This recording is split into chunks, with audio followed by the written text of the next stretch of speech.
ici Dorine, Et Cyril, des investisseurs sereins. après plusieurs années de travail en tant qu'ingénieur, nous nous sommes lancés en investissement immobilier. Après 5 années d'acquisition, nous étions devenus libres financièrement. Dans ce podcast, nous vous partageons les stratégies et les bonnes pratiques pour développer votre intelligence financière. Dans le but non seulement d'être plus riche sur le papier, mais avant tout pour devenir plus libre et plus heureux. Alors, ouvrez grand vos oreilles et préparez-vous à atteindre vos objectifs. 3 signes que l'on vit en dessous de ses moyens. Hello les investisseurs sereins, j'espère que vous allez bien. J'avais envie de faire un épisode en réponse de l'épisode précédent qui était 3 signes que l'on vit au-dessus de ses moyens. Je me suis dit, en fait, il faut faire pareil par rapport au fait qu'on vive en dessous de ses moyens. Il faut savoir que mon idée, c'est que on a tous des domaines de vie différents dans lesquels on va avoir un comportement au niveau de ses dépenses qui va être différent. Par exemple, on peut très bien être archi dépensier sur un domaine, par exemple le sport, les voyages, et être absolument pas dépensier du tout sur un autre domaine.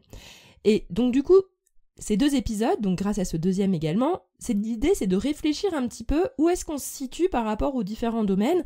Il n'y a pas de tampon qui dit que quelqu'un est trop dépensier ou l'autre. Bon, en même temps, si, quand même un peu, dans le sens où si on n'arrive vraiment pas à faire d'économie, c'est qu'il y a un souci. Mais on peut quand même travailler en fait et réfléchir à sa façon de dépenser l'argent grâce à ces 3 signes. Donc on a déjà vu dans l'épisode précédent, vous pouvez aller réécouter si vous ne l'avez pas vu, les 3 signes que l'on vit au-dessus de ses moyens, et là on va voir les 3 signes que l'on vit en dessous de ses moyens.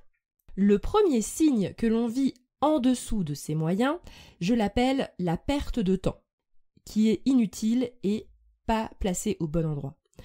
On va prendre un exemple assez simple. Quelqu'un qui gagne 30 € de l'heure. Alors justement, c'est ça qu'il va falloir que vous réfléchissiez, quel est votre taux horaire? Parce que moi je me base souvent en me disant, ok, combien 1 heure de ma vie vaut? C'est-à-dire que si je travaillais à un travail avec mon plein potentiel, étant donné que là je viens arrêter de travailler, mais si je reprenais un travail normal, combien est-ce que ça me ferait gagner à l'heure? Et du coup, je réfléchis, ok, mon taux horaire c'est tant. Par exemple, ce serait 30 €, je dis un chiffre au hasard. Si vous savez que votre taux horaire est de 30 € et que vous vous retrouvez dans cette situation que je vais vous décrire, vous devez aller à un endroit précis. Vous avez un rendez-vous qui se situe assez loin de chez vous. Et vous vous posez la question, mais comment est-ce que je vais faire pour y aller? Et là se posent souvent plusieurs questions de véhicules. Et là, souvent, on a plusieurs options pour se rendre au rendez-vous. Et en fait, quand on a son taux horaire en tête, on peut aussi se poser la question, ok, si jamais par exemple un billet de train pour y aller direct et que ça aille très vite me coûte 50 €.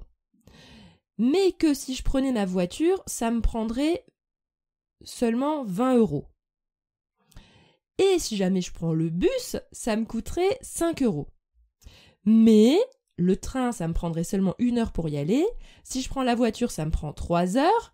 Et si jamais je prends le bus, j'en ai pour 5 heures. En fait, c'est juste des maths, les amis. C'est juste de voir, ok, est-ce que l'économie que je vais faire en choisissant le bus à 5 €, est-ce qu'elle vaut la peine par rapport à mon taux horaire? Et vous le voyez très bien dans mon exemple, c'est assez parlant, c'est que si vous êtes, entre guillemets, sur un taux horaire à 30 € de l'heure, c'est une aberration de vouloir économiser 45 € en choisissant un trajet 4 heures plus long.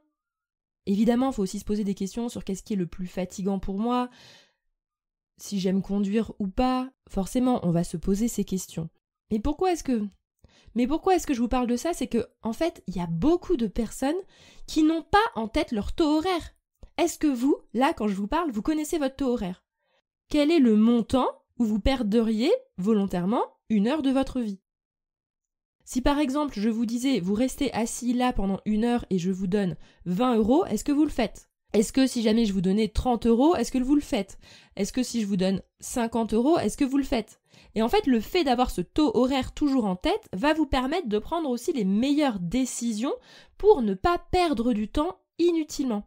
Parce que je vois trop de personnes qui essayent de faire des petites économies de bout de chandelle en acceptant de perdre du temps pour des petites économies. Ça me fait aussi penser par exemple au Fast Pass, si jamais vous allez dans des parcs d'attractions. Ils coûtent un peu plus cher, mais ça vous fait passer beaucoup plus de temps de qualité. Enfin, ça dépend, sauf si vous aimez faire la queue dans la file d'attente. Mais en fait, posez-vous vraiment cette question maintenant, à chaque fois que vous savez que vous allez avoir du temps, entre guillemets, un peu mort, un peu du temps d'attente, du temps où vous profitez pas vraiment de votre vie. Bon, même si je pense qu'il faut quand même essayer de profiter au final et de trouver des solutions pour occuper ce temps et que le temps passe de façon agréable. Mais gardez toujours en tête en fait ce fameux taux horaire pour pouvoir arbitrer dans votre vie là où ça vaut la peine de faire un effort financier pour gagner du temps. Donc voilà, ayez cette intelligence de toujours vous poser la question par rapport à votre temps. Votre temps, il est précieux, il a une valeur et c'est à vous de la connaître pour pouvoir arbitrer ce qui se passe dans votre vie pour prendre les bonnes décisions. Le deuxième signe qui montre que vous vivez en dessous de vos moyens, c'est notamment les personnes qui achètent de la qualité trop basse et qui se retrouvent à devoir racheter en permanence cet objet. Par exemple, quand vous achetez un téléphone, si vous ne le gardez pas au moins 5 ans, c'est que vous n'avez pas acheté un bon téléphone. Je suis désolée. Si vous achetez un ordinateur et que vous le changez tous les 2 ans, pareil, c'est qu'il y a un problème. C'est que vous n'avez pas investi suffisamment au départ pour que l'objet dure dans le temps. Faut pas non plus tomber dans le piège de « Oh, j'achète que de la qualité !» Mais en réalité, c'est une façon cachée de nourrir votre ego et votre fierté d'acheter toujours des choses au top de la qualité, si en réalité, c'est pas votre vrai besoin. L'important, c'est juste que les choses, elles tiennent dans le temps et que ce soit rentable d'avoir acheté des objets qui durent plutôt que de devoir les remplacer régulièrement. Et enfin, le troisième et dernier signe qui montre que vous vivez en dessous de vos moyens, pour moi, c'est l'énergie. Est-ce que vous êtes en bonne énergie dans votre vie en général ?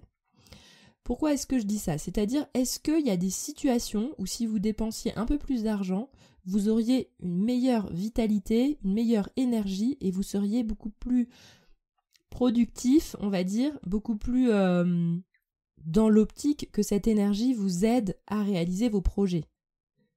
Pour réfléchir à ce signe et à cet aspect, il faut se poser la question, quel est mon projet du moment ?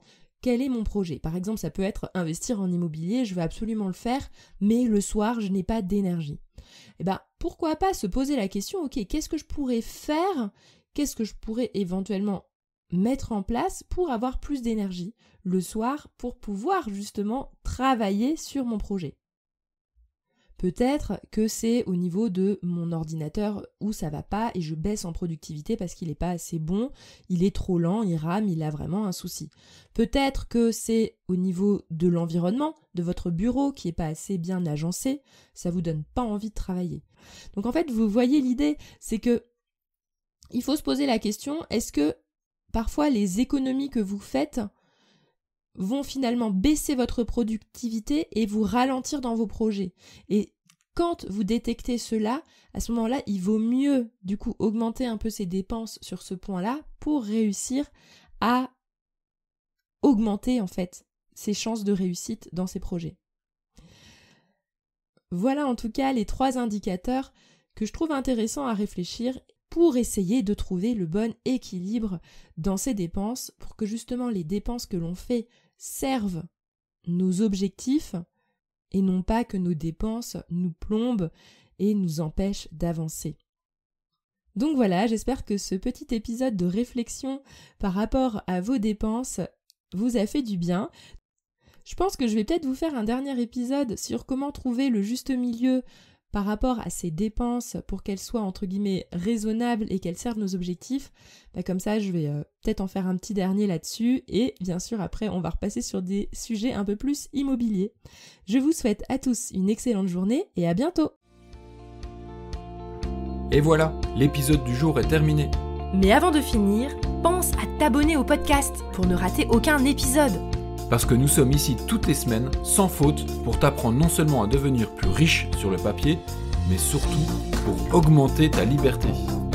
Et par la même occasion, je vous encourage vivement à y ajouter une note de 5 étoiles, parce que ça nous fait plaisir de savoir que le contenu vous motive et vous booste. On se retrouve la semaine prochaine pour développer votre intelligence financière. Merci beaucoup à tous et à bientôt. Ciao, ciao!